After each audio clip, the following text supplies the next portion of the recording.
Hello guys, today I am going to explain a new series for you which has been released today. The story of this series is very interesting, so let's start quickly. At the beginning of the story, our main character is introduced. As soon as he sees his sister, she is trapped in a place, so he immediately runs toward her. But suddenly, someone shoots his sister and kills her, which causes our main character to wake up from his sleep. He is very surprised and wonders, why am I having these dreams again and again? Then he hears his sister's voice saying, "The eldest sister has come." After hearing this, he comes out. We see his younger sister walking toward their elder sister, who is carrying a small child while soaking wet from the rain. She says, "Where did this rain come from all of a sudden?" Meanwhile, our main character, Xiao Fen, says to the eldest sister, "I want to talk to you." She also replies, "I also wanted to talk to you." But seeing her upset, Xiao Fen thinks, she seems to be in a bad mood. I should stay quiet for now. Then he asks, "Did you find out anything about our parents?" She responds, "I'm going to find them." To this, Xiao Fen says, "I'll come with you," and his sister agrees. They leave together to find their parents. On the way, they see a boy running after stealing something. Suddenly, two people catch him.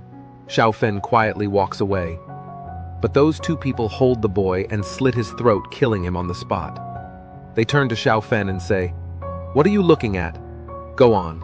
Mind your own business." His elder sister adds, "Don't pity that boy. If you pity him, who will pity you?" They walk on and see a man selling his daughter so that he can feed his younger brother, who has been starving for days. Xiao Fen is shocked by this. The condition of the people in his town is worsening day by day. Eventually, they leave the town, get on their horses, and ride off quickly. We see some people secretly watching them. After traveling all day, Xiao Fen and his sister stop to rest. Suddenly, they hear birds flapping and screeching. His sister immediately stands up, drawing her sword. Then they hear a monster screaming. Their horses panic. Xiao Fen tries to calm them, but his sister stops him.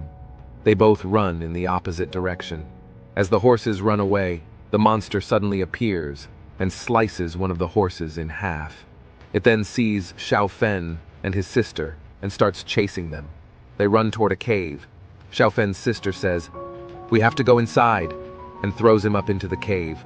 The monster is right behind them. To save her brother, she distracts the monster and draws her sword. She tries to fight it, but her energy is being drained fast.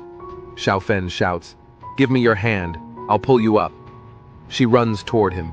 The monster throws a huge rock at them. She reaches Xiao Fen just in time and saves him.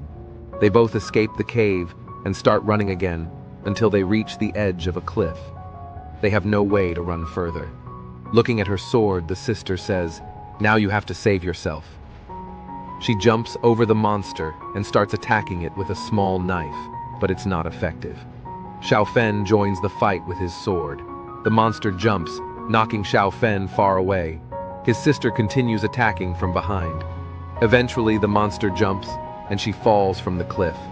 Xiao Fen catches her hand, but the monster is still standing behind him, slowly approaching. Suddenly, the cliff edge breaks, and they start falling. His sister uses her sword to hook into the mountain and saves Xiao Fen, who grabs a tree branch. She tries to reach for his hand, but her sword breaks loose from the cliff and she falls. She says, "You have to take care of yourself and your sister now," and disappears into the pit. We see the people who had been secretly watching them begin to leave. The monster looks around, doesn't see Xiao Fen, and leaves. Just then, a group of men catch another person and slit his things. Throat. The monster charges toward them. One masked man dodges its attack and defeats the monster in a single blow. Xiao Fen watches in amazement and says, "He killed that monster with one strike! Incredible!" Xiao Fen returns home and picks up his sister's hair ribbon. Meanwhile, some men report to their leader, "We caught the traitor and killed him." They show his severed head to Mr. Cheng, who inspects it. Mr. Cheng speaks to a young man and says, "Your father promised to support us, but you want us to attack Phi City." The masked man says, "You know the wilderness well. You know every shortcut. We need your help. The Qi and Hong families are still at war. No one has won yet. Suddenly arrows are fired at them. The masked man deflects them effortlessly. Mr. Cheng is surprised and says, "His strength is amazing." The masked men throw the arrows back, hitting an enemy on a nearby pillar. More warriors and giants arrive. Mr. Cheng wonders who leaked their meeting location. The masked man says, "Let's kill them." The masked fighters attack swiftly. They defeat warriors using deadly techniques, attacking knees, elbows, necks. One masked man even slits a giant's throat. Mr. Cheng, shocked, agrees to cooperate. The masked man says, "Be patient. We'll take more areas, then signal you." On the other side, Xiao Fen's sister is alone. Bia Ming and his men block her path. She says, "Move aside. I have to cook for my senior sister." Bia Ming responds, "Such a beautiful girl will cook for me from today." They grab her, trying to force themselves on her. Xiao Fen arrives, pushes Bia Ming away and warns him. He tells his sister to go home, but suspects they don't know their senior sister is dead.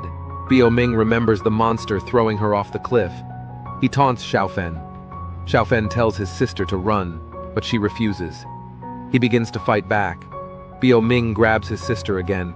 Xiao Fen tries to stop him, but is beaten badly. Bia Ming says, "Beat him so hard he joins his sister and parents."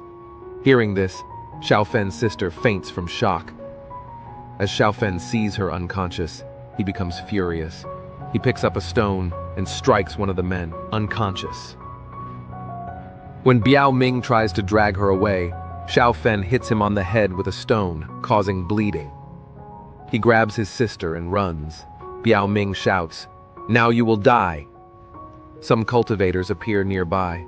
Biao Ming attacks Xiao Fen and is about to kill him. His sister begs for his life and offers to go with them. Just then, a cultivator knocks the dagger away.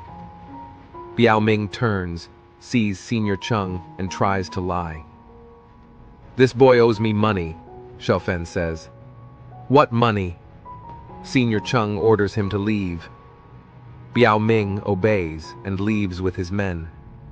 Cheng's junior suggests ignoring the boy, but Cheng says he's not ordinary. He's willing to die for his family.